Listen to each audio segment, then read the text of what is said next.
ಯಶೋದಾದಲ್ಲಿ ನೋಡಿರ್ತೀಯ, ಸಿಂಹನ ಟಿವಿಯಲ್ಲಿ ನೋಡ್ತೀಯ, ಅಷ್ಟೇ ಯಾಕೆ ಜೀವನ ನೋಡ್ತೀಯ. ಯಾವತ್ತಾದ್ರೂ ರಾಜಗಂಭೀರದ ಸೂಪರ್ ಲೋಡ್ ಆರಾಡಿಸಿದ ನೋಡ್ತೀಯ ಮಗನ. ಕೈ ಎತ್ತಿ ಬಿಟ್ಟ ಅಂದ್ರೆ ಆ ವ್ಯಕ್ತಿ ಎದ್ದು ಬಂದ್ರೆ ಚರಿತ್ರೆ ಇಲ್ಲ. ಈ ಕೈ ಹೊಲದಲ್ಲಿ ನೇಣು ನೋಡ್ಕೊಂಡು ಎತ್ತಿ ಮಾಡಿ ಹಿಡಿಯ ಕೈ ಅಷ್ಟು ಸುಲಭ. ಯಾರ ಮುಂದೆ ಕೈ ಚಾಟಲ್ಲ, ಯಾರ ಮುಂದೆ ಕೈ ಕಟ್ಟೋದಿಲ್ಲ. ತೊಂದ್ರೆ ನೀರವ್ರಿಗೆ ದೇವ್ರ ಕೈ ಬಿಡಲ್ಲ, ತೊಂದ್ರೆ ಕೊಡೋರ್ಗೆ ಈ ಭಜಂದ್ರೆ ಬಿಡಲ್ಲ.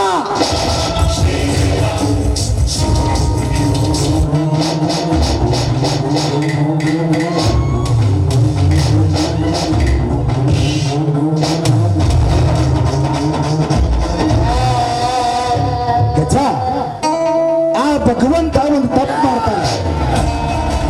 ಏನಪ್ಪಾ ಅಂದ್ರ ನಿಮ್ಮಂತ ಒಳ್ಳೆ ನಡಬರ್ಕ ನಮ್ಮಂತ ಒಂದು ಹುಲಿಯಂತ ಬೀಸ್ ಹುಟ್ಟಬೇಕೇ ಆಗ್ತದೆ.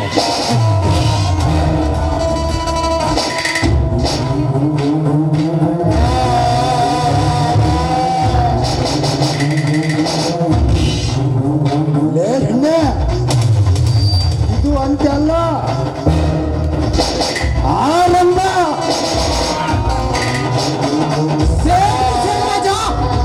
ಅಂತ್ಯ ಅಲ್ಲ, ಆರಂಭ.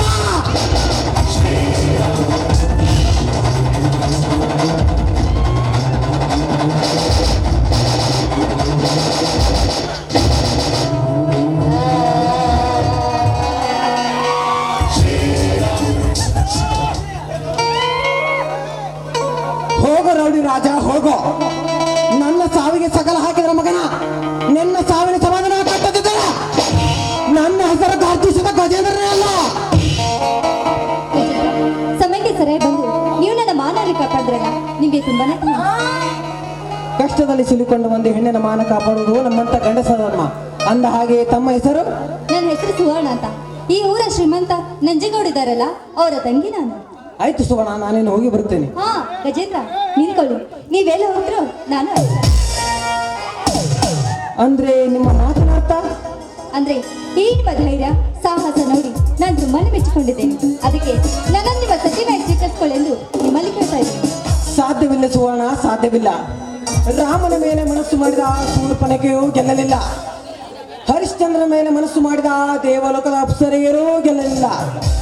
ಅಂದ ಹಾಗೆ ನೀನು ನನ್ನನ್ನು ಗೆಲ್ಲಲು ಸಾಧ್ಯವಿಲ್ಲ ಸುವರ್ಣ, ಸಾಧ್ಯವಿಲ್ಲ. ಏಕೆ ಗಜೇಂದ್ರ, ಏಕೆ ಸಾಧ್ಯವಿಲ್ಲ? ಭೀಮನ ಮೇಲೆ ಮನಸ್ಸು ಮಾಡ್ದ ಆ ಹಿಡಿಂಬ ಗೆಲ್ಲಲ್ಲವೇ? ಅಷ್ಟೇ ಯಾಕೆ ಶಿವನ ಮೇಲೆ ಮನಸ್ಸು ಮಾಡ್ದ ಆ ಗಂಗಾ ಗೆಲ್ಲಲ್ಲವೇ? ಹಾಗೆ ನಾನು ಕೂಡ ನಿನ್ನನ್ನು ಗೆಲ್ಲುವರೆಗೂ ಬಿಡುವುದೇ ಇಲ್ಲ. ಸುವರ್ಣ, ನಾನು ನಿನ್ನ ಮಾತಿಗೆ ಒಪ್ಪಲಾರೆ.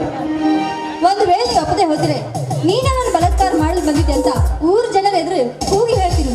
ಅದೆಲ್ಲ ಯಾಕೆ? ಒಂದೇ ಒಂದು ಸಾರಿ I love you Suvarna, I love you Suvarna. ಓಹೋ, ಇವಳಿಗೆ ಕಾಮದ ಪಿತ್ತು ನೆತ್ತಿಗೆ ಕಾಣುತ್ತದೆ. ಇವಳಿಂದ ಪಾರಾಗಬೇಕಾದರೆ ಸುಳ್ಳು ನಾಟಕವಾಡಲೇಬೇಕು. ಸುವರ್ಣ, ಕಡಲ ಉಕ್ಕಿತು ಮುತ್ತು ಚೆಲ್ಲಿತು ನಿನ್ನ ಕಣ್ಣು ನೋಡಿದಾಗ. ಕಡಲ ಉಕ್ಕಿತು ಮುತ್ತು ಚೆಲ್ಲಿತು ನಿನ್ನ ಕಣ್ಣು ನೋಡಿದಾಗ.